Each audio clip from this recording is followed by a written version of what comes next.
G'day Dirty Mutters. Welcome to our new segment. Is it a rig or a pig?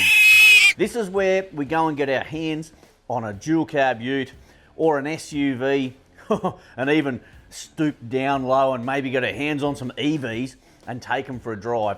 And we put them through their paces and check them out and see if they're going to be any good or not. So this is going to be quite enjoyable. So stick with me. Let's go and get our first victim.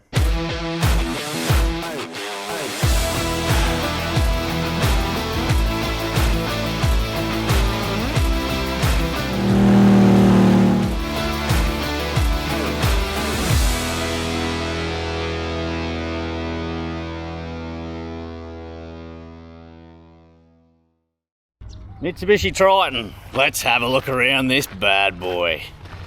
Okay. Look at this, 265 60R Aidan. Okay looking wheels. You got side steps. You got 360 degree camera by the looks of that. Camera's underneath there. You've got this fancy thing. This is a GSR. So, I mean, if you're not using your vehicle for much, I mean, you can have that sort of stuff on there.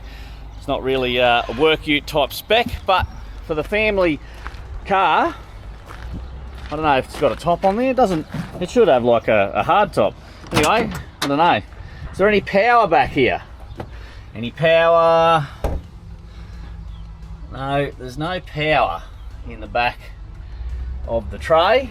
Now, between the wheel arches, okay, that's only 1135 mil. So you can't actually get like a big Shep pallet in there. 1200 be 1200. So that's a bit of an issue. It's a smaller tray than other vehicles on the market, but that might not affect, you know, a lot of you guys. You probably put a tray on it anyway.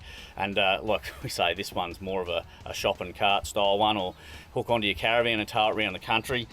All right, so the length wise, it's 1555 mil. So you got a, you know, like I said, it's not the biggest dual cab tray. Standard tub on the market.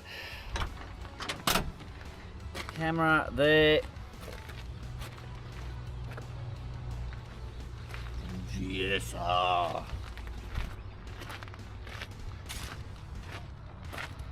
How do we open this? I must have to press a button. Oh, there's a fuel cap there by the looks, and bonnet release there. Silly me, silly me. Let's go and see what it looks like in here.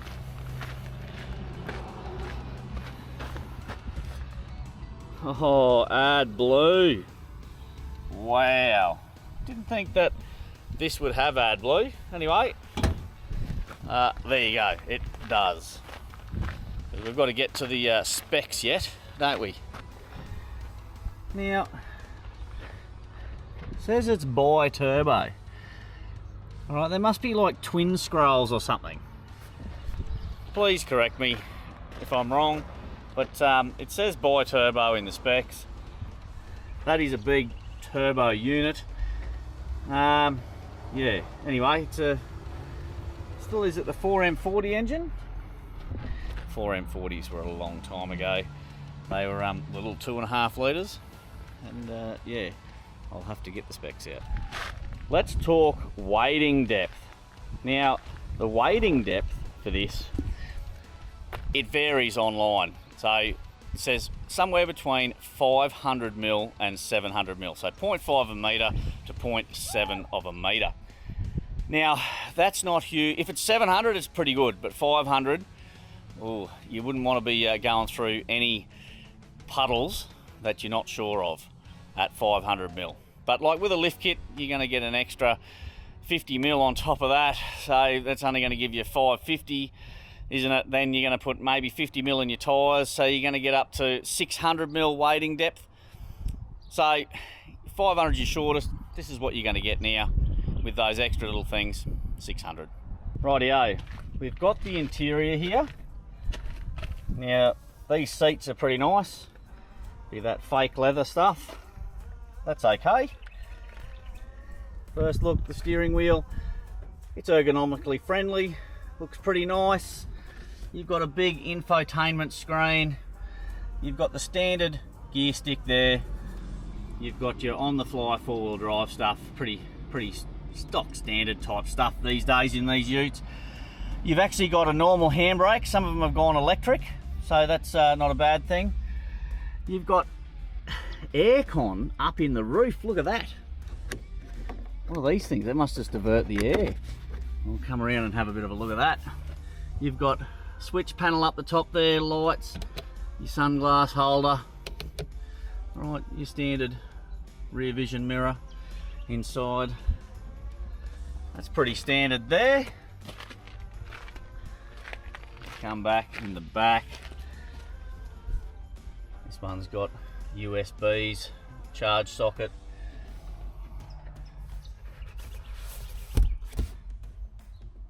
It's got drink holders at least.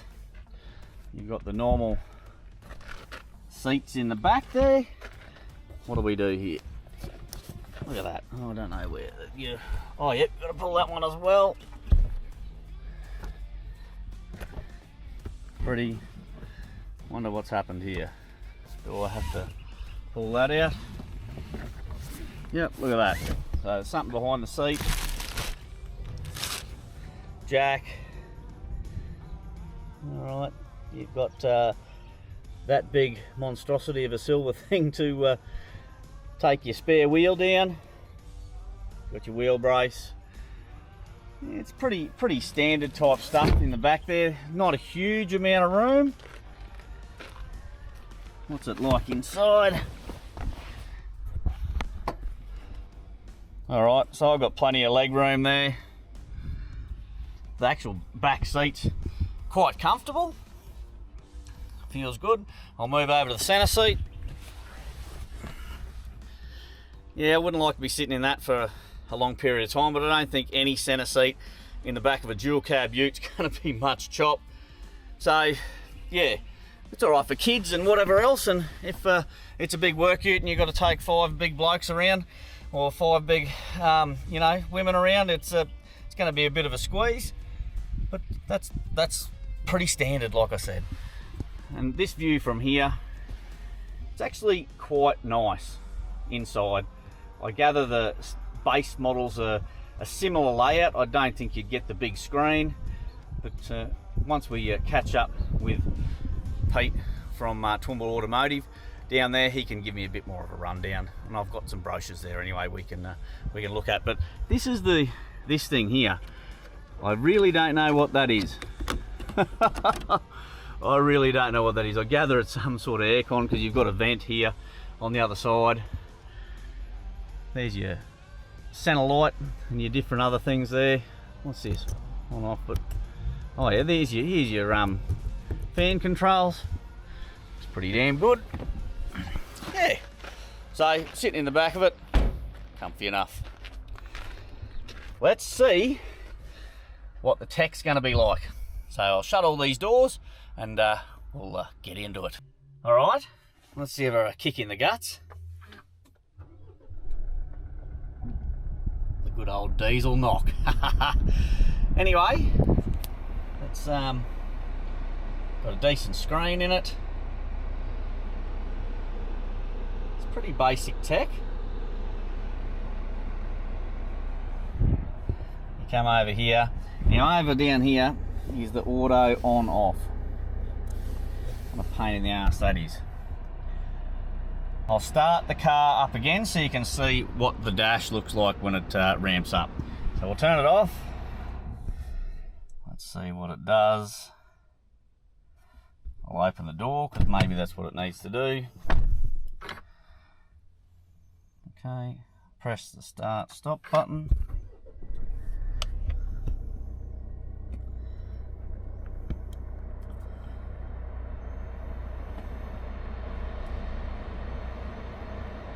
Telling me I don't have my seatbelt on. No, let's whack that on. Sweet. Functions pretty good. So that's gone that. So let's start with, I'll just try and find a good spot for this camera. Let's start with what the functions do on the steering wheel. So you've got some different jazz here. You've got cruise control settings all over here, so that's fine. We don't need to muck with that. That's pretty simple. This here though, so we want to go to the right, and it comes up with that screen. So we go again.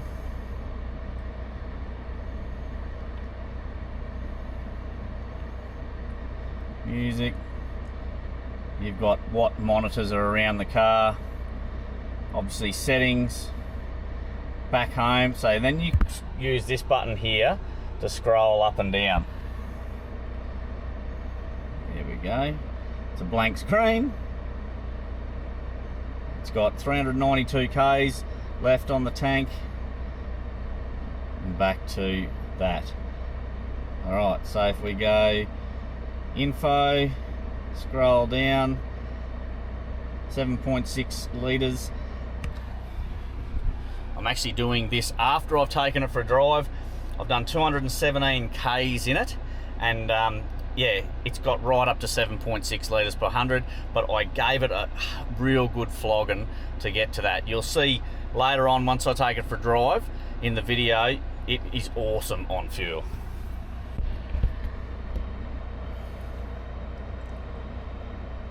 There you go. Let's scroll down one more. So there's the 3 settings.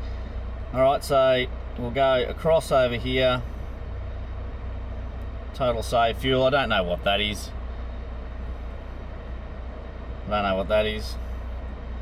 Alright, go to the next one. Information. No, it's not giving me anything there. Navigation it must be. Music.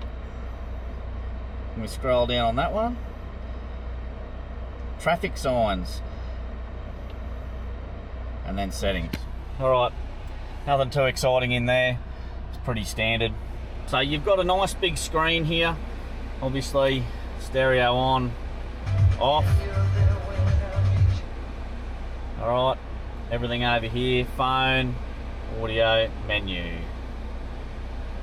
Okay, we go across there.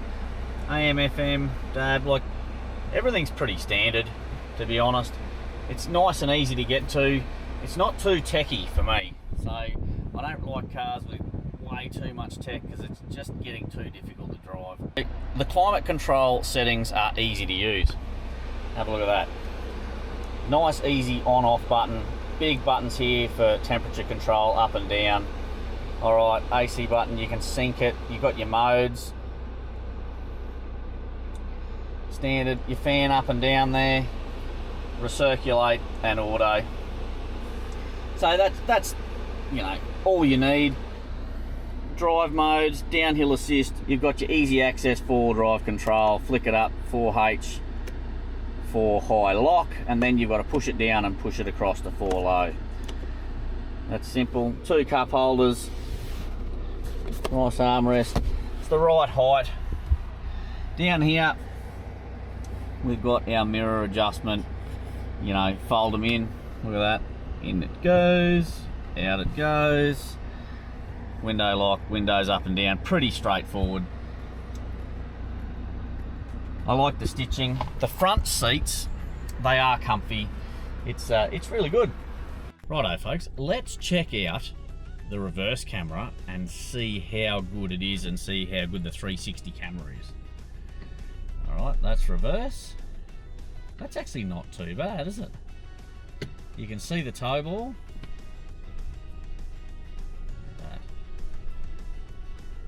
Alright, let's go forward.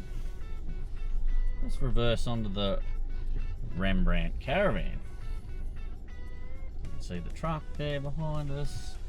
Swing it in to the caravan. Keep swinging, keep swinging.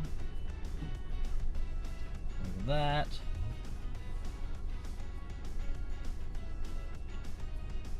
Alright. If that would had the correct hitch on it, you could easily line that up. Look at that. Let's see if it touched that. It's just touched it. How good is that? Now, see that alarm. I wonder if I can turn the sensors off anywhere. All right,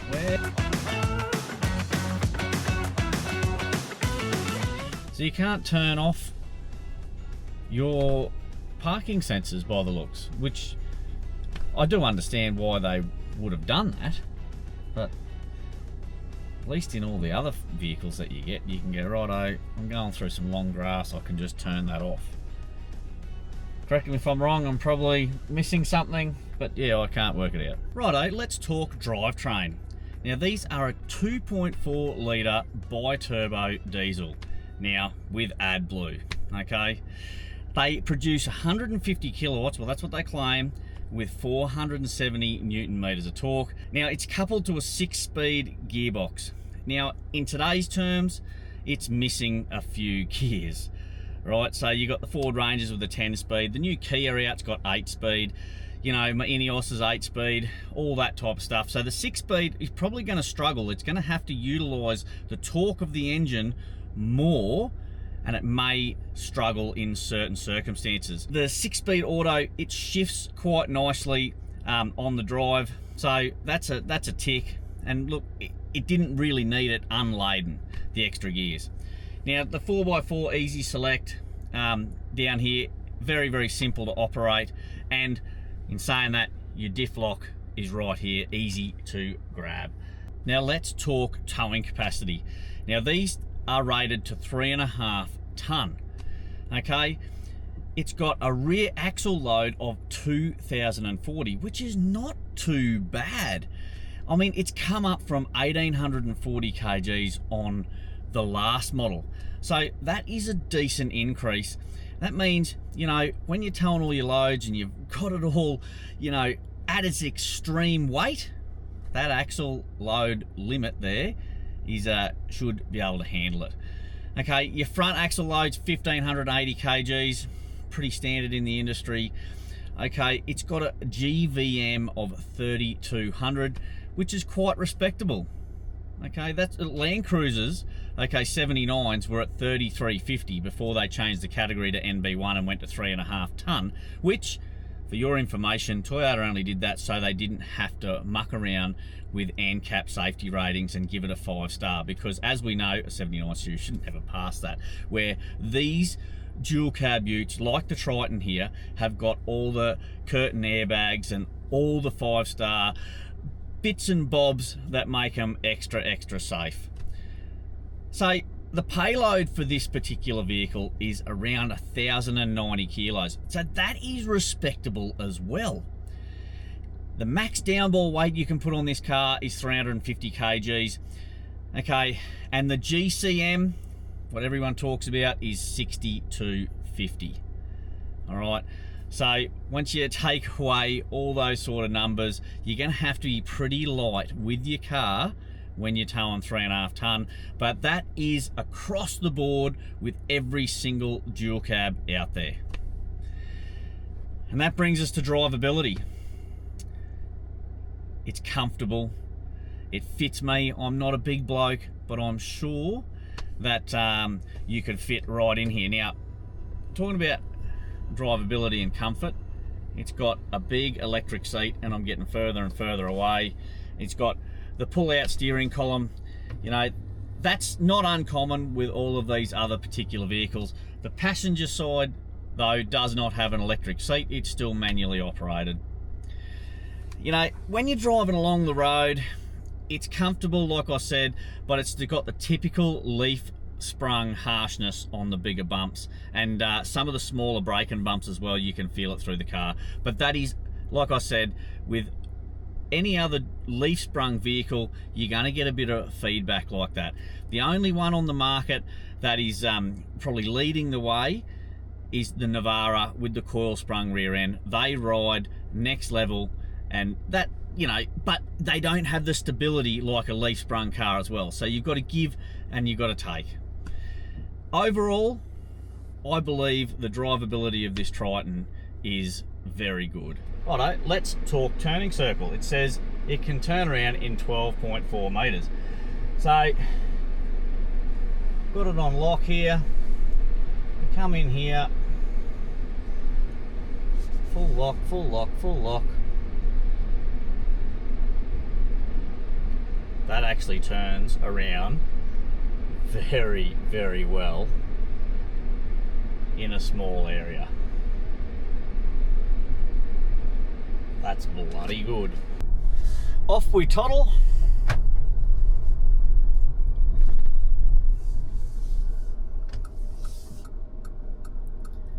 Now we're going to go through town, down the range, down to the Esk turnoff, down through to Esk, up the range there, and to Hampton, and then back into Toowoomba. So it'll be a decent drive.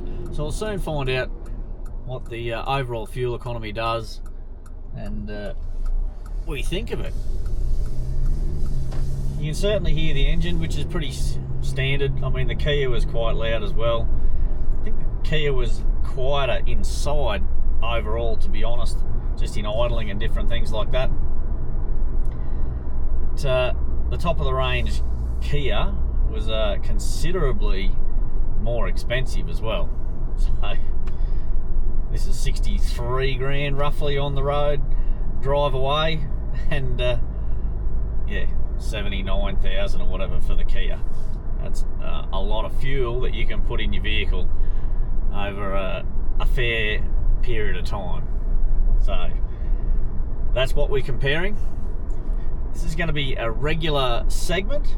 We're going to see all of the different car manufacturers, dealers here in our local town, Toowoomba, and take them for a hit, hook them up to the Rembrandt caravan, see what they're like towing, and we'll give some fuel economy figures and everything like that. So it's going to be interesting. I'm looking forward to it. I get to drive all new cars and chat to you guys.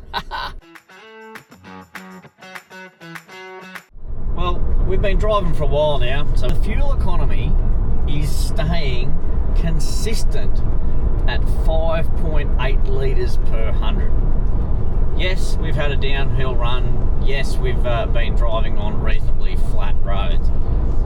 So when we get towards Esk, right near the township, we'll turn left and we'll drive up towards Hampton. And they're quite steep set of ranges. So I'd be interested to see what's going to happen with the fuel economy then. So a bit of an overview of the car so far. It actually drives really nicely. The road noise, it's average, okay. I wouldn't say it's exceptionally quiet. It's just normal. And something I didn't mention earlier, but the start-stop button, okay, is central here. Now, it's nice and easy to get to. You can see it when you get in, unlike other different cars where they're jammed on the column or down here where you can't see them. You know, unless you really know the vehicle, you're going to be searching for it. Tritons have, they used to be right up there with Hiluxes a long, long time ago. You know, their sales numbers were huge. Look, they have diminished over the years because there's been such harsh competition in the industry. I mean, it's absolutely fantastic. Like, you've got the Rangers, you've now got the Kia Tasman, right? You've got BYD, if you can actually call that a proper ute. I mean, I don't think you can. You've got the Canon. I mean, the Chinese variant, it's a good ute. You know, you've got Mahindras, you've got, you know, PT50s, D-Maxes, you name it. And the Triton's sort of been forgotten about, in my opinion. The prices that I've been given are actually not that much more than a Chinese ute. So if you've got all the tech, you've got massive backing of Mitsubishi industry, or like, they're huge and they're proven.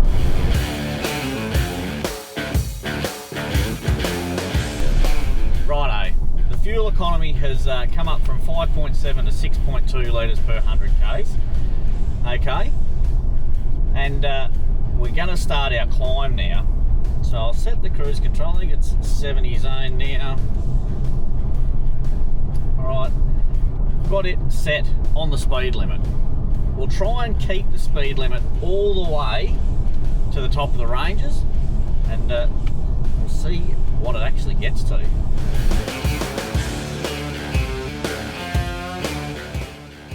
We've driven mostly up this range.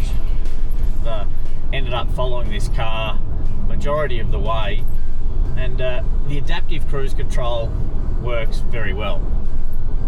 Now, the only thing I can say that I noticed when I was driving through town, if you have the adaptive cruise control on, it's about 10 or 15k an hour, the car makes a big beep and cuts it all out. So it doesn't, like a Ford Ranger, it'll actually follow the car till it stops and the car will stop. This doesn't do that. It makes an alarm sound, so you actually take over the control of the vehicle again, and you're in charge of making it stop. Okay, look, I get it. You should be aware of what you're doing anyway. Some people get too complacent, and then if that fails or you forget to turn it on, it probably cause an accident. But in saying all this, this part of the tech on the Triton is pretty good.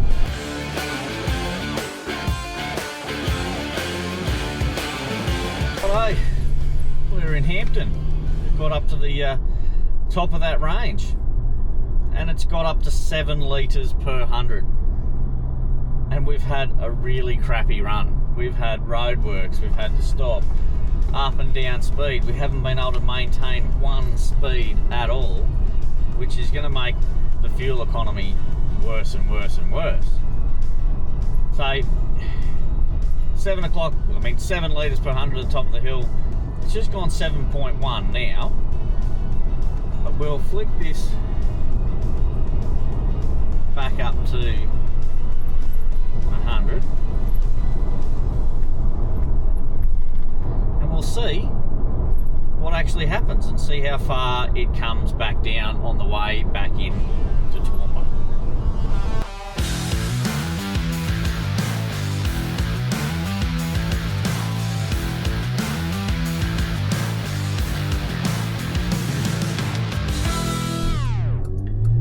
Righto, we're getting into town now, and the fuel economy's at 7.1 litres per 100. To me, that's absolutely phenomenal. I reckon that's great fuel economy for a four-wheel drive ute that can tow 3.5 tonne. I'm really looking forward to getting the caravan on behind this, because the power delivery, you can't really feel the gearbox changing. It is super, super smooth. So that's a massive win. Yeah, I believe the way this gets along, when you hardly touch the throttle, it's got plenty of torque. The way that bi-turbo and the tune and however they've done it brings the power in at such low revs, it just doesn't work. So, big tick Mitsubishi, big tick. I actually am really, like I said before, I'm very surprised. Very surprised. Yeah. Cannot wait to get that caravan behind it.